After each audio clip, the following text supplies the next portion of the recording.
Yo, how's everyone doing today? Welcome back to another episode of the Miami Collins Show. I'm your host, Jaden Gonzalez. Um, Welcome back. It's Stanford week. You're 5-1, our 5-1 Miami Hurricanes, number 9 in the country after last week's loss. Looking for a get back. Looking for this Saturday to be a get right spot, a nice little comeback, bounce back victory. Has to be a blowout win. No doubt about it. You look at this game, just from everything that happened on Friday against Louisville, everything that you can look at, which I'll talk about briefly before we start the call in, and let some people come in and everything. But from that Louisville game, everything that went bad, all the issues that came from it, the fact, looking at Miami and saying, is this team, really as legitimate as we thought? Is this really same old Miami? All these questions that kind of arose that came out from that game. Is Carson Beck the guy? All those questions, they're now up in the air. They're now kind of everywhere. After a really awesome first 5 games, you have this game, and now you're saying they have to show out. They have to really dominate a pretty bad Stanford team. They have to domination has to be the key, the theme. Winning this game is not really enough, I would say, to regain the fans' trust. Obviously, it's going to take a little bit. It starts with Saturday. It's really just a full get-right game for everyone on the team, everyone involved. You have this game, and then next week you head to SMU. So it's kind of a tune-up, I would say, for Miami. It's a game that they have to win. Every game for the rest of the season is a playoff game, and Miami has to treat it as such. They have to have the mentality that every game means everything, even more, considering the way that the ACC is currently, where Miami currently has no top-ranked teams left on their schedule. The ACC is relatively weak, but they don't even control their own destiny after the the Louisville game. They control their own destiny to make the playoffs. All they have to do is win out to secure a spot in the playoffs. But you lose one game, committee can regroup, rejoin, and be like, can I trust the 10-2 Miami team with losses to Louisville and whoever the other team was, right? Can I trust that Miami team? Or can they give it to a 10-2 Notre Dame team who we beat? Can we give it to, a 9-3 SEC team who played a tougher schedule, even though it's probably not true? All those kind of scenarios and issues, Miami can't have those scenarios even come up. They have to leave no doubt. And it starts with this game against Stanford. They have to show up, show out, play their best brand of football. Carson Beck obviously is the main guy that we're looking at here and saying, you have to tune up. You have to use this game as a tune-up game. I need to see smart decision-making, better throws, more, some aggressiveness and some assertiveness, but also not to the point where we're throwing into double and triple coverage and we're not trying to take the top off on these plays, but making the smart read, making the right read. You're a veteran quarterback. Act like it. Your job is to game manage. Act like a game manager. Talk, be the game manager quarterback that you were at Georgia. Be the veteran mind, the veteran mind for these young guys. Be that kind of steady ground. We didn't see that against Louisville. The 4 picks were awful. The game, it was, all that game you can put a lot of blame on Beck for.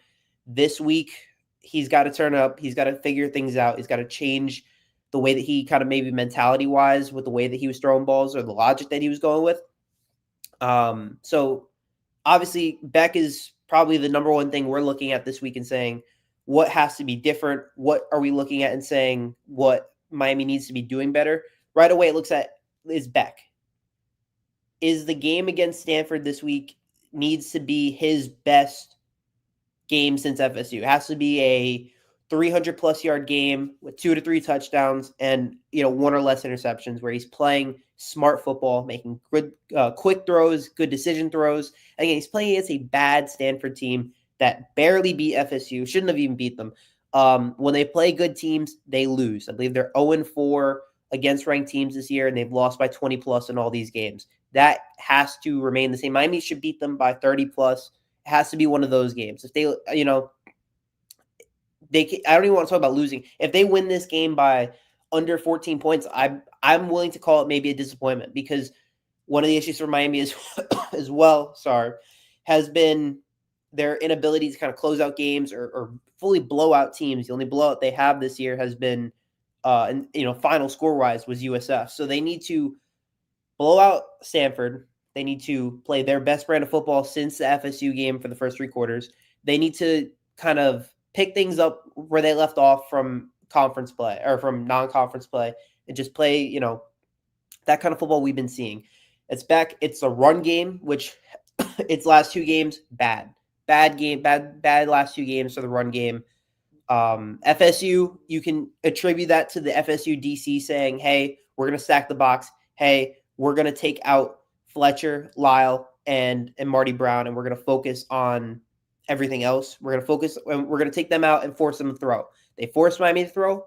Beck was great. He was great in the throw. He made some awesome throws, did what he needed to do. Louisville kind of took away the run. They did what they needed to do to handle the run. The run game was worse than it was against FSU. And then they said, all right, I need you to throw. I need you to make some key throws. And Beck kind of messed, he when the lights were bright, he failed. He messed up. He had 4 picks. He didn't make the right plays. He was probably one of the worst players on offense the entire game. But the run game does also have to come alive. Makes his job easier, makes everyone else's job easier. When the biggest run last week was 12 yards. When Marty Brown's biggest carry was 5.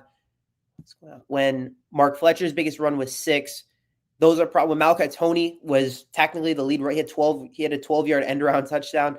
Those are problems that has to be addressed. That's another issue that I need Miami to fix and to change and to make better in terms of the offense, because they didn't play a great game last week. They had a couple, the Malachi Toney 61-yard catch and run. That's Malachi Toney being probably one of the best freshmen in the nation, right? Probably the best freshman in the nation right now. That's him being Miami's potentially best offensive player and second best player on the team right now. That's who he is. He's showing up. He's showing out.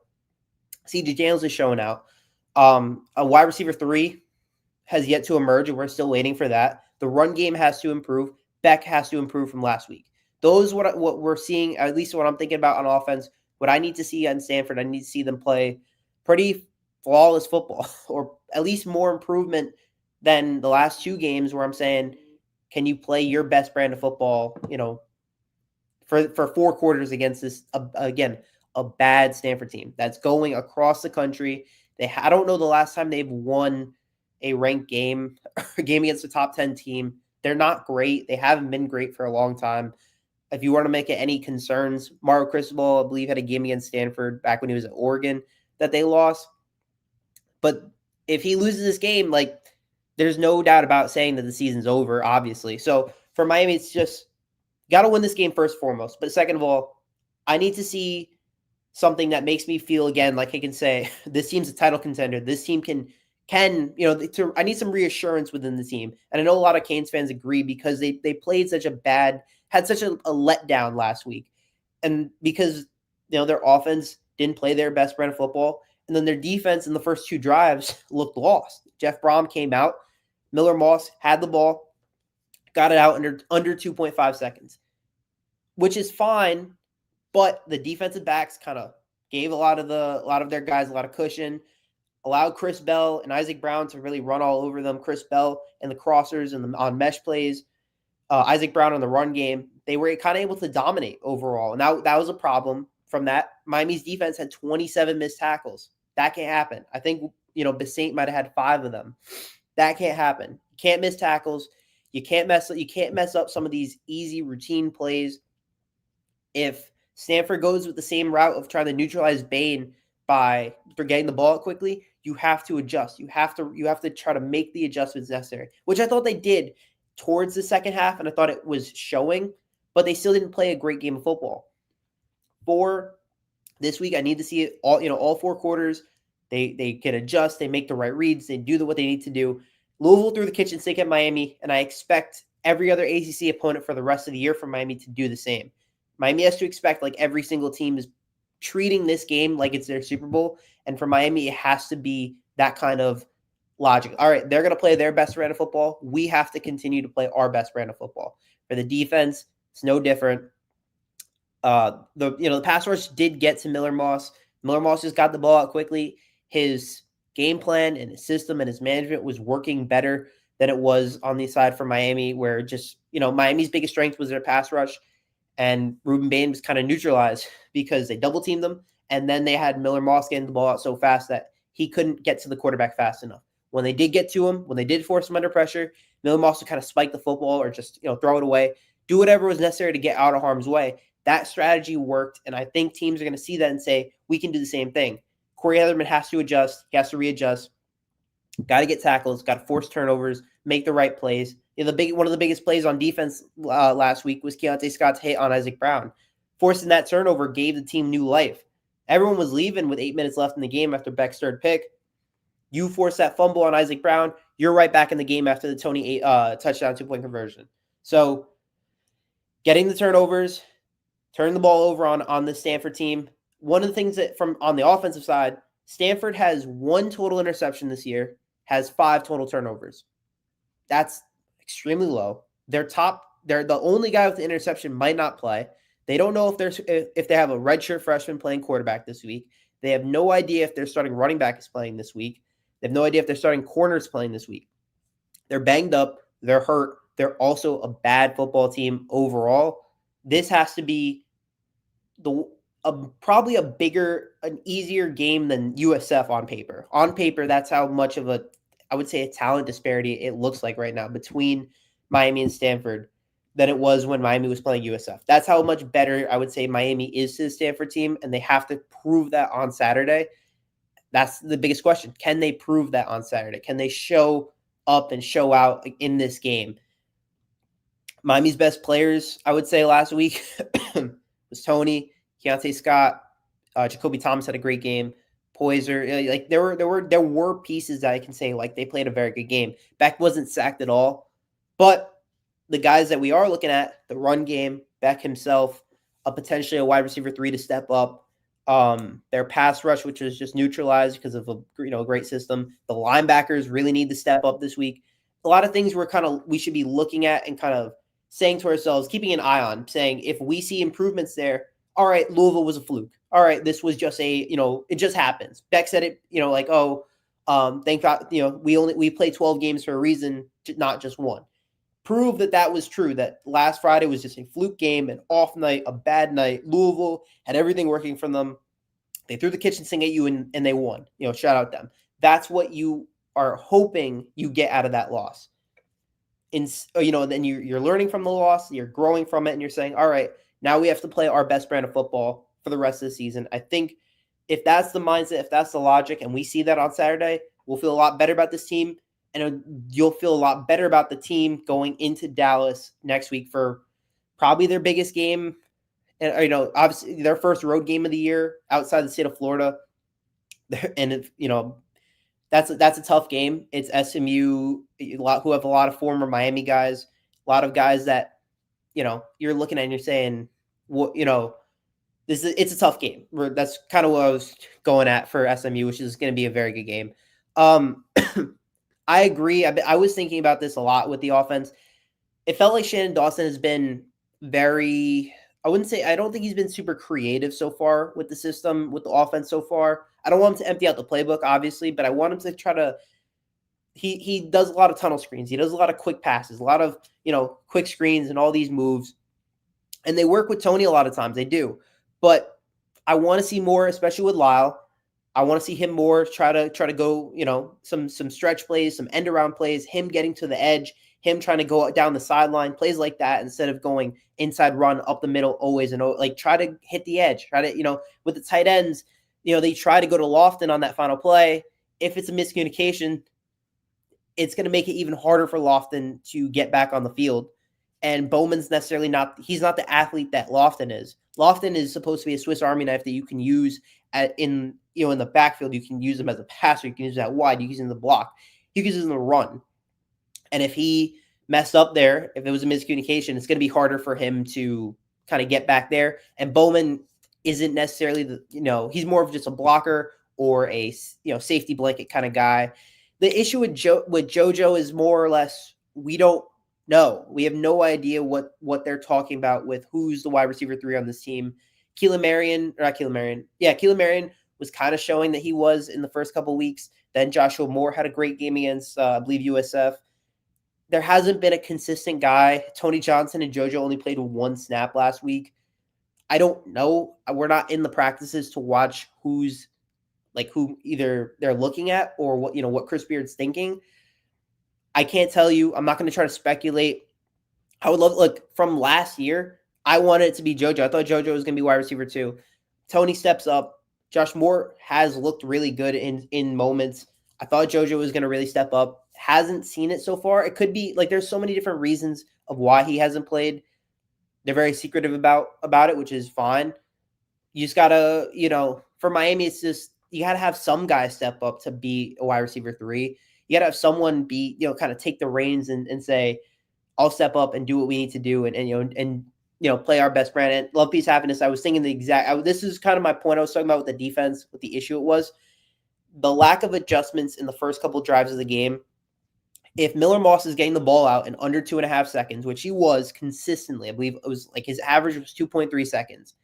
If he's going to get the ball out quickly, why are you giving a cushion to the out routes? Why are you giving him a cushion on these, on these quick plays, on these quick passes, all this stuff? I thought it was just an issue. And I don't understand how can, I thought it was just a total problem overall. And that to me also made no sense. I thought they adjusted pretty well towards the end of the game, but it kind of was too late because the offense struggled so much. So I don't know. I imagine other teams are going to do the same, and I think I need Heatherman to adjust. So, Rob, it's a good question because obviously, look, the turnovers last week were tough from Beck because the throws he were making, the run game didn't really get involved regardless. In terms of the passing game, there were open guys on some of these Beck picks. I believe his first one, he had an open CJ Daniels. He had an open Fletcher in the flat, and he goes for a triple team throw to Malachi Tony. It's just, that was totally on him. He has to find other ways to spread the ball out better and to make better throws. But it seems like it's really just a Tony show right now on offense.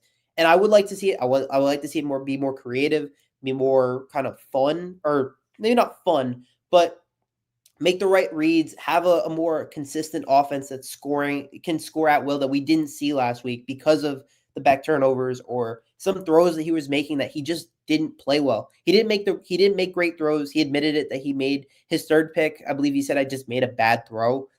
He has to do better at that. And I think the offense getting involved starts with Beck.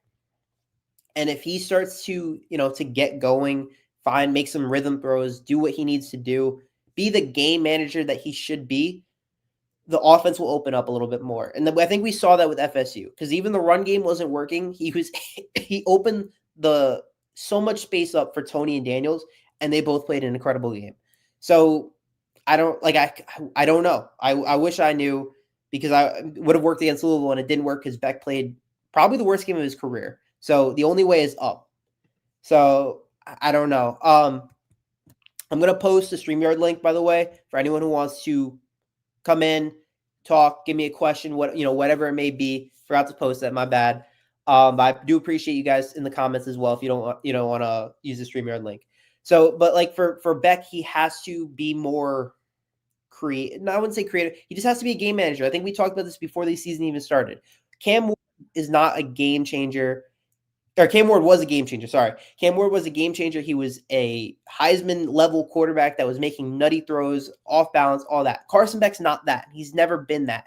Carson Beck's a guy that he sits in the pocket. He makes some quick throws. He needs to get some throws in rhythm and do the things that he needs to do to kind of be successful in all that. So, yeah.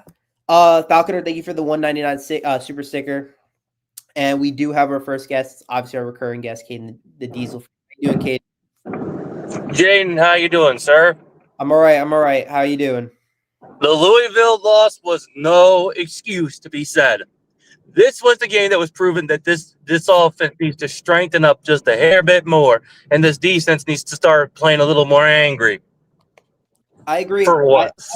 I think they missed a lot of tackles. They made a lot of mistakes. They didn't adjust on defense, and then offense. I I kind of attribute it a lot to just a bad game from Beck, and it's And, definitely something that and we here's can the other thing too, Jaden. I'll tell you this. I'm sorry to tell you this, but Sports Talk with Austin, our neighbor Louisville fan, was talking so much shit about y'all on the internet, and especially this past week.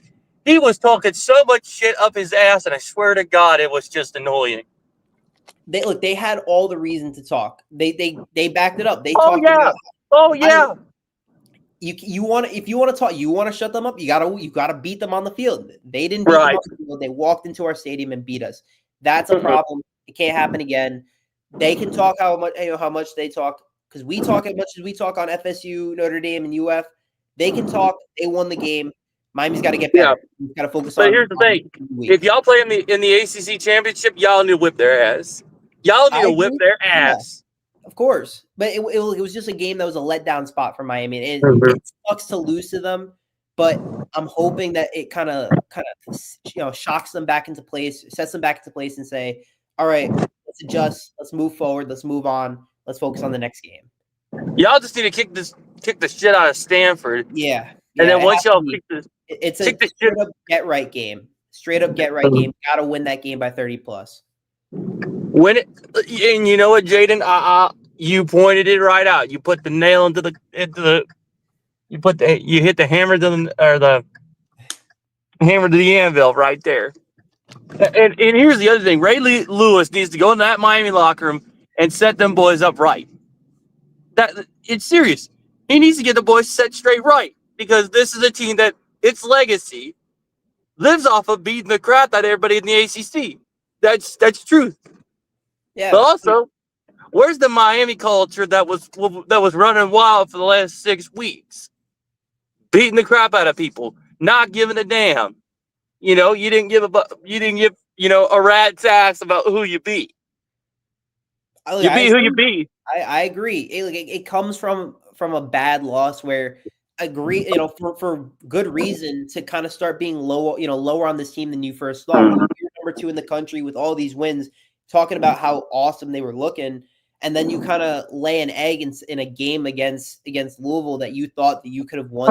More like you scores. It was more like you basically took a shit against Louisville.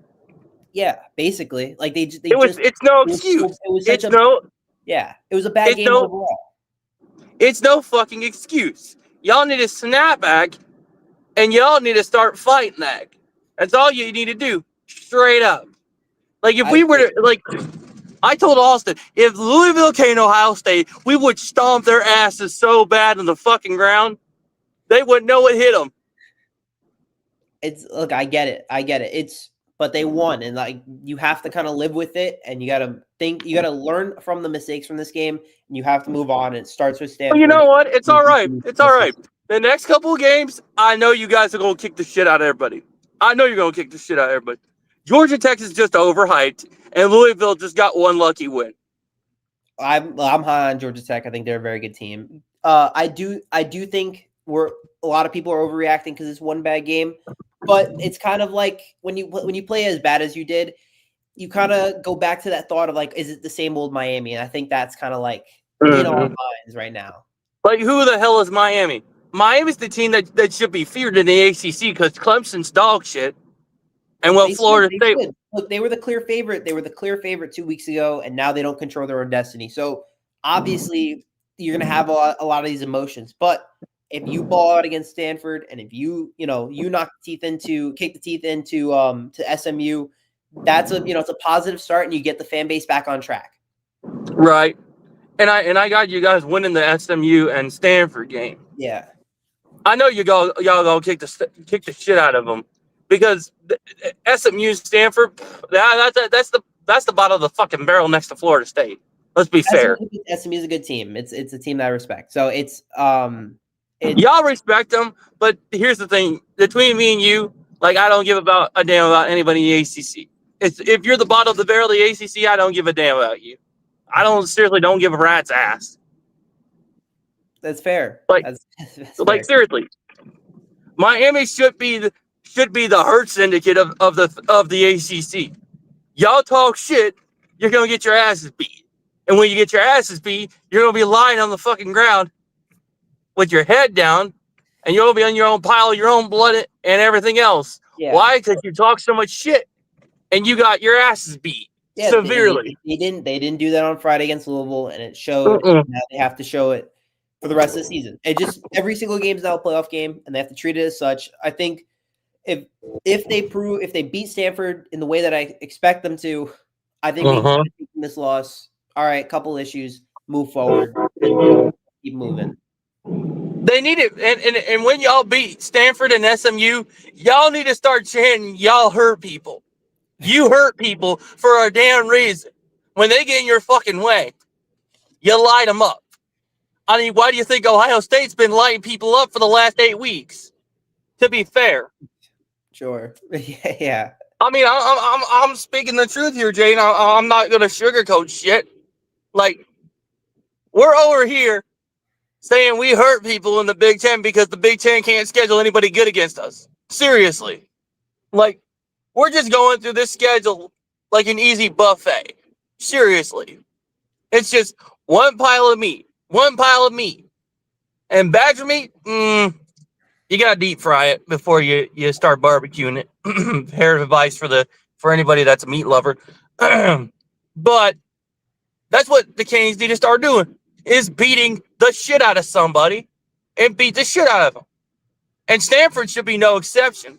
I mean, Stanford, SMU, you guys are gonna smoke them, barbecue, hurt them, and you know, I'm gonna tell Stanford, you got your asses kicked by a team who's hungry to get another win, to get a win back, and to beat somebody who's basically overrated and who is laughing in y'all's faces. I mean, like, Jaden, let me say this. If someone slapped you in the face and they laughed at you, what are you going to do? Kick their ass. Yeah. That's what Miami needs to start fucking doing. All right. I appreciate it, Caden. I appreciate the call. Hey, but I'll tell you this, man. Go Canes. And as always, y'all already know, we hurt people. That's all we do in this league. That's all we do. Thank you, Caden, for the call. Thank you. Yes, sir. Peace. Thank you, Caden, for the call. Thank you, Falconer, for 305. I don't disagree about that at all. But let's hope we don't have to face Louisville at all. It's also a good point that they had a lot of penalties. 9 for 68, not good. They didn't run the ball well. They made a lot of mistakes. They played just a bad football game in general. And I guess I don't want to do a moral victory kind of talk, moral victory at all. But losing that game by 3 in a game where they probably send that game to overtime if Beck doesn't make such if that play doesn't happen in the way it does, where Beck makes that throw, or if Lofton ran the wrong route, right? That kind of situation, that doesn't happen. Things could change. One play, whatever. They lost that game. You move forward, you move on. I think it's hard to kind of balance this overreaction because of what we saw last week and have this kind of revisionist history of this team sucks versus they just played a really bad game and they have to move forward. I think you have to have a little bit of both, of like maybe not being ridiculously high on this team, of saying this team's going to the Natty, they're going to beat Ohio State, they're going to beat the brakes off every team rest of the season. Not that kind of logic, but more of they're still a very good team. They still have an incredible defense headed by Bain and Mesidor. Mesidor, kind of was banged up from that game. You have an offense that if Beck isn't looking as bad as he was, he's going to do what he needs to do to be successful. He's going to play his brand of football. He's going to lead the team to a win. And when you have such an explosive player like Malachi Tony, you can win anything. And you have a great running back room with Fletcher, Lyle, and Marty Brown. You have great, teams, in general. Rafa, I agree. It's most certainly not normal to go undefeated. No, in this day and age with the current college football format, no one goes undefeated. Look at Alabama, a team that I think right now is playing like one of the best teams in college football, loses to FSU by 2 scores, and FSU sucks. They flat out suck. Georgia loses to Alabama. Tennessee's got 2 losses. In the Big Ten, Oregon losing to Indiana. The only undefeated teams, A&M's going to lose at some point this year. In terms of yeah, like the SEC's like they're all at this kind of level. The Big 12, I'm pretty sure no one's got a loss, or everyone's got a loss on their record. So in this current age of college football, losses are normal. I would say it was maybe more the manner of how they lost that game and the way that they lost it, with Beck just looking as bad as he did. That gave me a little bit of like Georgia fans last year being talking about, oh, Carson Beck has these kind of games, and we kind of saw it for the first time after having a really solid start. So I think just from that, it kind of gives you that like that logic for it. It's like, all right, let's move forward. But last year, Notre Dame, they lose to NIU, they go to the Natty. Penn State had one loss to Ohio State, lose to, go to the semis. Rough again with Ohio State lost 2 games. Yep, they lost to Oregon, they lost to Michigan, didn't make the conference championship. Was it like an 8 or 9 seed? And then they beat Tennessee, Oregon, Texas, and Notre Dame. It was for an incredible run. So talent's is as long as you get into the dance, that's really all that matters. You get into the dance, it's like, all right, you got this many games, play, win the games. The schedule, is there right now, and it's the beauty of college. I love the fact of the 12-team playoff that one loss doesn't wipe you out entirely. That allows you to kind of be like, all right, we can regroup, we can recover, we can have a bad game, we can move forward. Oklahoma, Texas, we're listing teams. Is it 3 really good teams that are undefeated right now, and that's kind of it between A&M, Ohio State, Indiana. That's it, and I'm pretty sure one of them is going to lose in the conference championship. I think A&M is going to lose at some point in the regular season. So everyone's going to finish with at least one loss on the year. Miami can easily claw their way back into a bye. They can easily claw their way back into these situations, even if they don't even make the conference championship because of the tiebreakers and the situation with Georgia Tech and UVA. I guess Georgia Tech's undefeated. Miami can easily control their own destiny to make the playoffs, control their own destiny to make the AC championship. If you go 11-1 and don't make the AC championship, I could care less because you made the playoffs. You made the playoffs. You would be a top 4 seed. You probably would be, in a perfect spot. So, but they got to prove it to me. They got to prove it. I think they got to prove it to me Saturday of like, yeah, we can just get back on track. This was a blip in the radar. Let's move forward. Let's move on. I think Saturday, I just have to see it.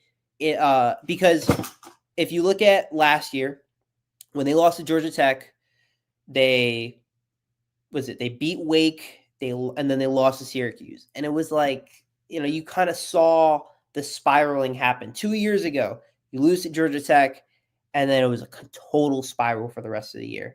So it's like that stuff does creep into your mind, but you got to focus on this year and this year alone. And also, the stuff of Mario Cristobal being 4-10 in November and December, that stuff does just it just comes back and beats you. You're constantly reminded by stuff like that, and you gotta think to the future and think about what's where we are right now. This team is not like other teams. This team could be or can be legit. They got to show it to us on Stanford on Saturday. Thank you, Falconer, for the 305. Caden's definitely a recurring guest. He's definitely got an acquired taste for some. And I thank you for the other 305. I would love that. I think it'd be awesome if they played Ohio State in the Natty. But we got to focus. We're still in the regular season. We got six games left. Got to win each week. Got to focus on winning every game. I think there's stuff that I think about, and it kind of scares me a little bit for Miami. But overall, I feel pretty good about them still. Like before Louisville, I was thinking this team can, without a shadow of a doubt, is going to be a top 3 seed. Like no matter now, like fear is creeping in, or maybe not fear, but a little bit more doubt is creeping in on that kind of take, because maybe they're not the same old. Maybe they are the same old Miami. I don't know. We don't know. We got to see. We got to see what we're looking at on the field. There's just things that they need to address and fix very quickly, or else I'm nervous that another awesome season can go with a missed playoff. That would be killer, because I look at some small minor issues of a lot of mistakes with the penalties, a lot of mistakes. There were times where the defense looked a little lost, where they weren't aligned properly. They weren't making the right decisions. Like you're not totally sure on that. So it's like, I can't you got to fix that. You got to fix some mistakes. You got to fix the fourth quarter stuff. Fix those things, figure it out, move forward, move on. This is an interesting thought. I'm gonna disagree here. I mean Shane Dawson's getting recognized for head coaching offers right now. So even if you get it, you might get your wish that he might go and be a head coach. I kind of disagree. I think that what happened last week was really in part to Beck's poor play. I thought the run game was bad, and I'll say that he deserves a lot of blame for the lack of creativity on a lot of the run game. I know you can call a screen an extension of the run, but his run plays were it was just halfback dive, inside zone, that kind of stuff of we're going to hit the hole and that's all we're going to do. I needed to see some more creativity of, getting outside, make some end arounds, some better kind of reads there. I don't think, and that's another point from Cade. I also don't know if Dawson leaves, how much it changes to the offense. They do love the air raid. They do love the air raid. That is kind of what it was based on. And last year's team, I don't think they ran a ball. They ran the ball enough, and that kind of cost them, like the Syracuse game. You're up 21-0. If they ran the ball more, I think they probably win that game. Yeah, I agree on the lack of creativity. I was saying that I felt like there was I needed a little bit more from them on certain plays. Like it just felt kind of redundant and repetitive. I still trust him. I still think that he's a very good coordinator. I think I still trust him and with the team that he has right now. Again, last year's team was the number one offense in the country. Granted, they had Cam Ward and a great O-line and everything around him. This year's offense hasn't really taken that much. It's taken as severe as a dip, but we are seeing certain things. And I agree. If Emory Williams were to be the quarterback, I would have offense concerns. I would absolutely have concerns on the offense. So I think Dawson has done a good enough job. I can't. He's not on the. I need him to get fired. Like Lance Guidry last year was a war criminal. He absolutely deserved to get fired last year. He was killer. And I'm not going to say that he should get fired from an off. Corey Heatherman should get fired for his first two drives of the game against Louisville. It's very overreactionary. You have to take the whole sample size of the season and say that Corey Heatherman's done an unbelievable job transforming this defense from what it was last year to what it is this year. But as Alex said, which I've kind of been saying, that the penalties are a huge, huge, huge problem, and it's been an all-season problem. Last week was the most egregious, in my opinion. 9 penalties for 68 yards can't happen. They had more penalties than rushing yards. That stuff can't happen. You cannot have these, especially the FSU game. They had a procedural penalty that turned into, that stopped a Malcatoni play. They had, I believe last week, first drive of the game, Maui Noah gets a stupid penalty. Tony got called for a penalty I thought was BS. Regardless, these penalties gotta stop. They gotta get better in some of these moves, and they have to play better in these kind of situations. Everyone's been focused on the need to find a third receiver. Yeah, I agree. I said this earlier. I thought FSU, their sole job in the FSU game, the DC said, we're going to stop the run. Like he sold out for the run and the passing game got open. I can live with that. For last week against Louisville, I 100% agree. I was extremely disappointed in the run game. It was a big problem. Overall in the season, UF, they ran them for 165 yards, I believe, Fletcher and Marty Brown. Consistently, they're a very solid, group.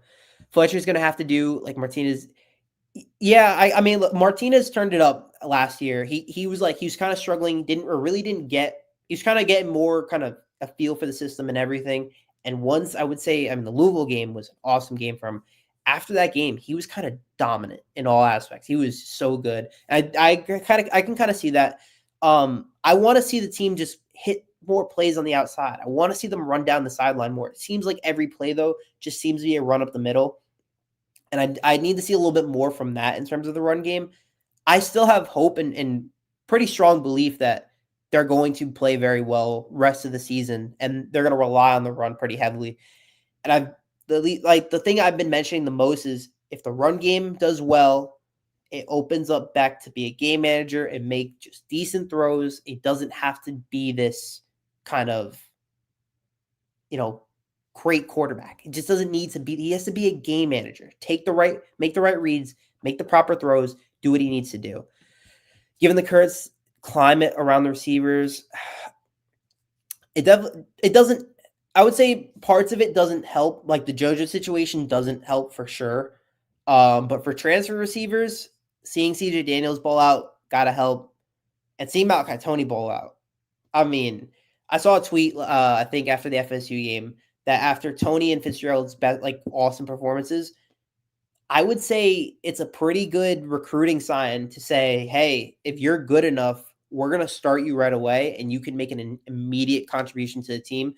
For Tony specifically, I kind of see that.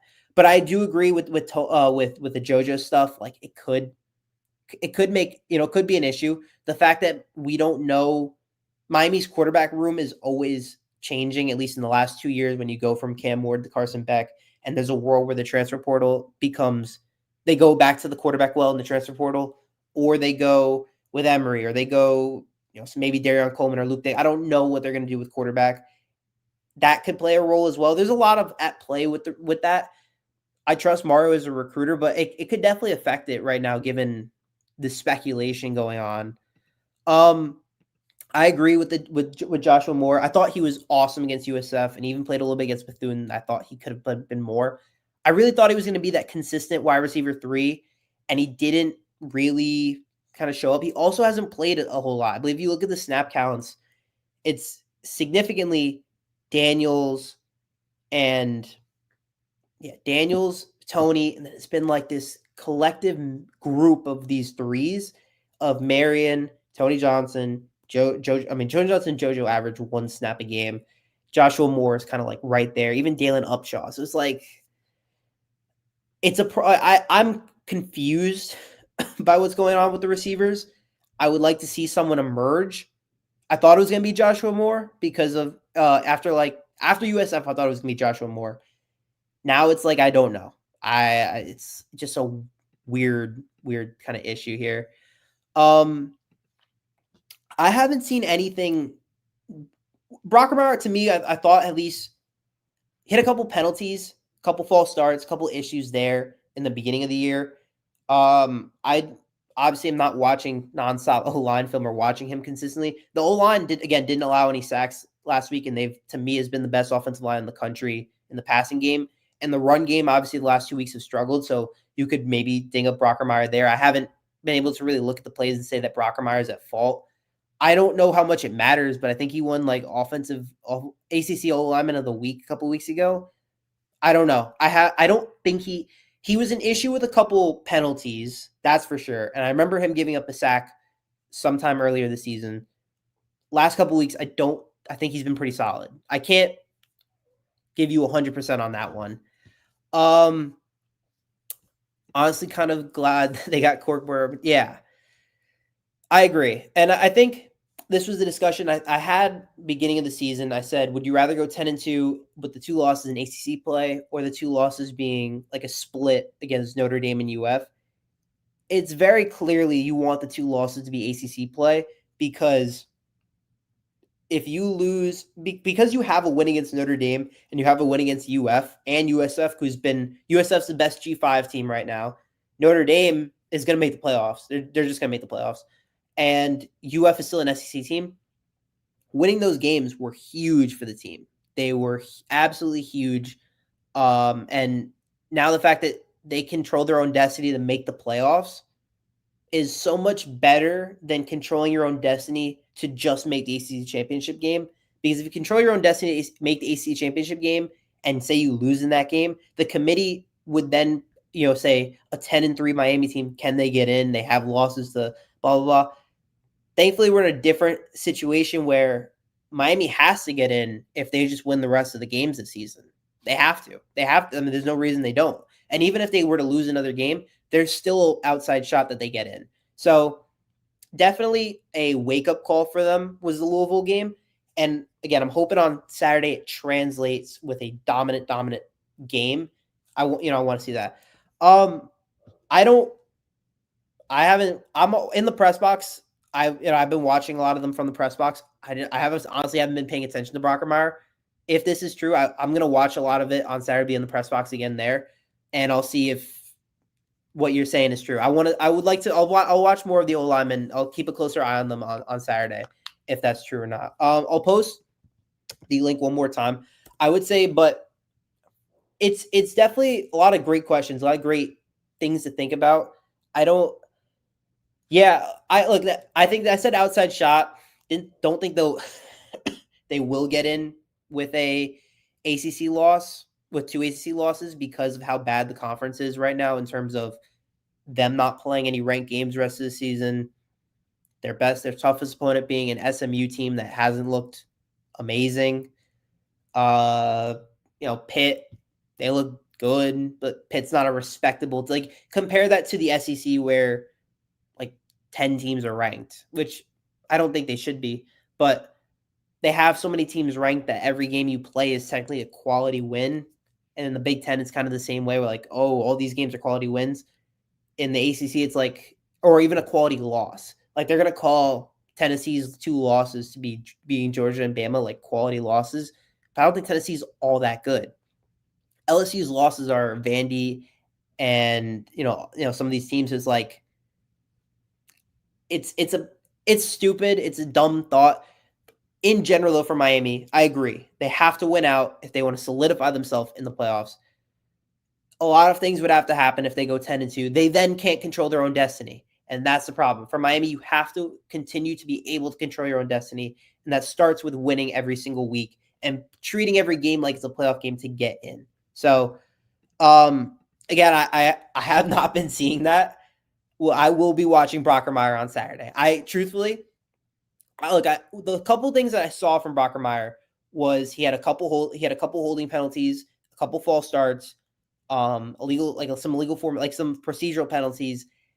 I don't have no idea how true it is. He won ACC Offensive Alignment of the Week, I think. So I don't know. Maybe he played. I don't know. I'm not watching Brockermeyer film. I haven't been paying attention to the offensive line a whole lot. I saw that Beck didn't get sacked last week. I saw that the run game was awful, and I would definitely attribute a lot of that to the offensive line not playing great. I thought Inez was awesome. He made some incredible blocks. But like CC had had 2 bad penalties, I think. Regardless, like the O-line is still they're top notch. They're still top notch. Beck is not getting pressured. Beck is not getting hurried.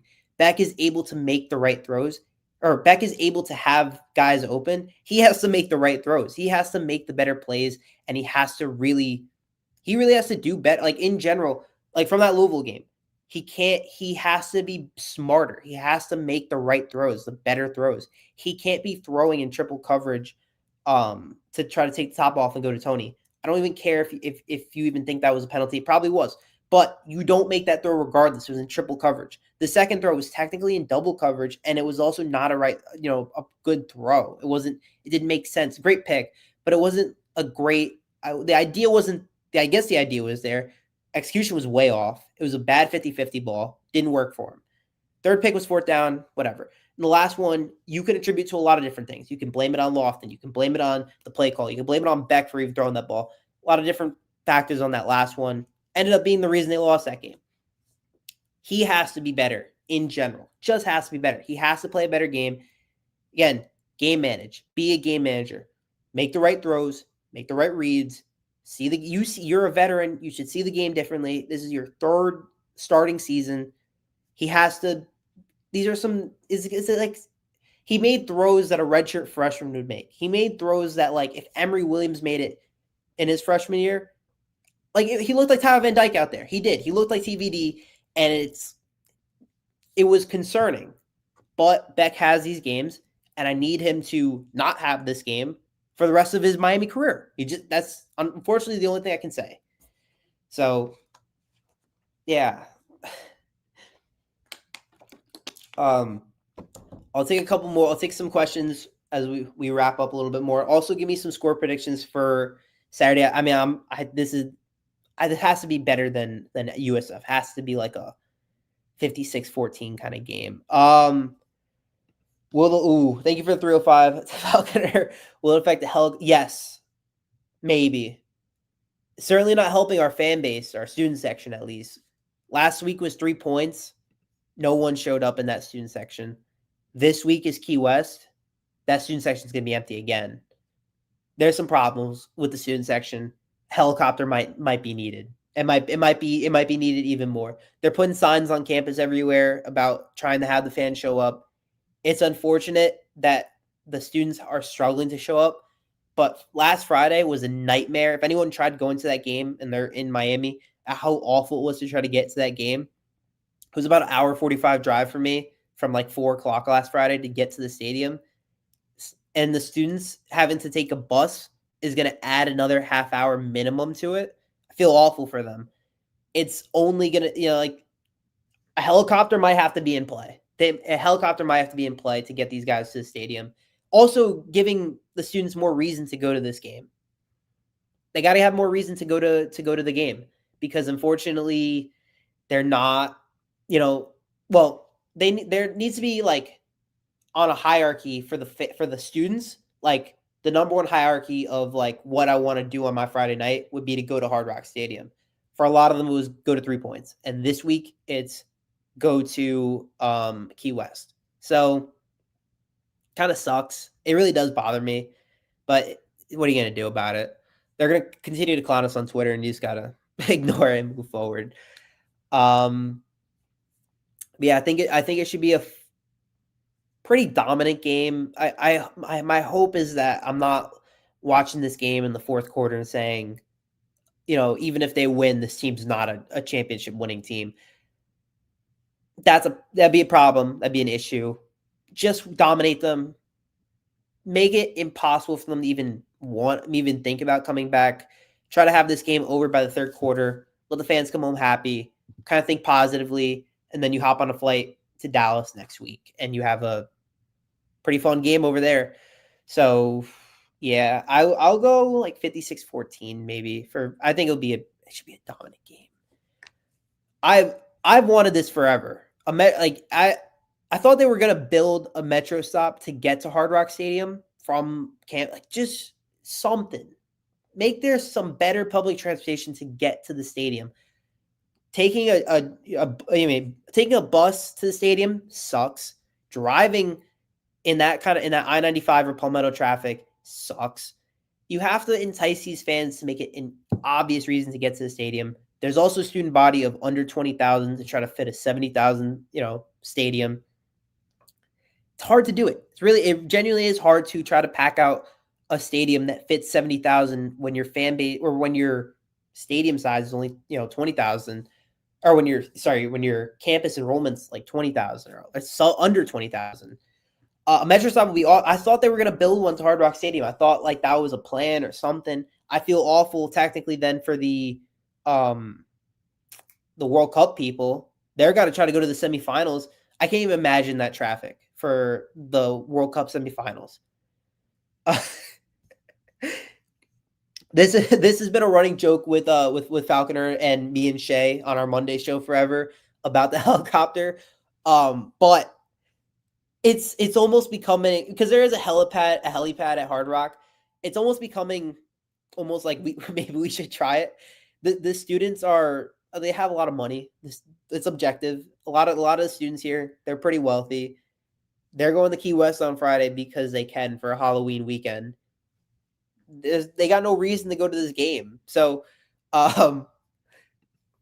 got to make it like some, I don't know what. They got to find some way to entice. They got to make it some way to entice students to go to these games and to not make this drive a living hell, because it is. It's a living hell from campus, from Coral Gables to Miami Gardens is a living hell of a drive. It's not fun. There's nothing fun about it. It's your experience freshman year when you take that bus sucks. It's awful. It really is. It really is one of the worst experiences you could probably have. They got to make that. They have to make that experience better if they want to pack the student section consistently. I don't know if they ever will. It doesn't help that, I don't know if it even matters that their co-partner, the Dolphins suck as much as they do. that their fans don't even care about sports. The Heat suck. Their player just got indicted by the FBI. But yeah, thank you all for tuning in. Appreciate it very, very much. Go Canes as always. Hopefully, come back here next Thursday and we're just talking about SMU. We don't have to, and also about the positives of a very good football, a very easy, chill football win against, a very, thank you for the 305 Falconer. I kind of like them. I like the jersey itself. The pants and the helmet, and I thought it was very funny that they were comparing it to the UF jerseys from a while back. If I said originally 56-14 Miami, I will drop it by I'll drop it to like 49-14. We'll change it to that. Thank you guys for tuning in. As always, me and Shay are on the Monday primetime show. Mark and Cam on the Wednesday show. Me on the Thursday show. Check us out. Keep tuning in to us. Thank you guys for coming, and we will see you next time. Peace.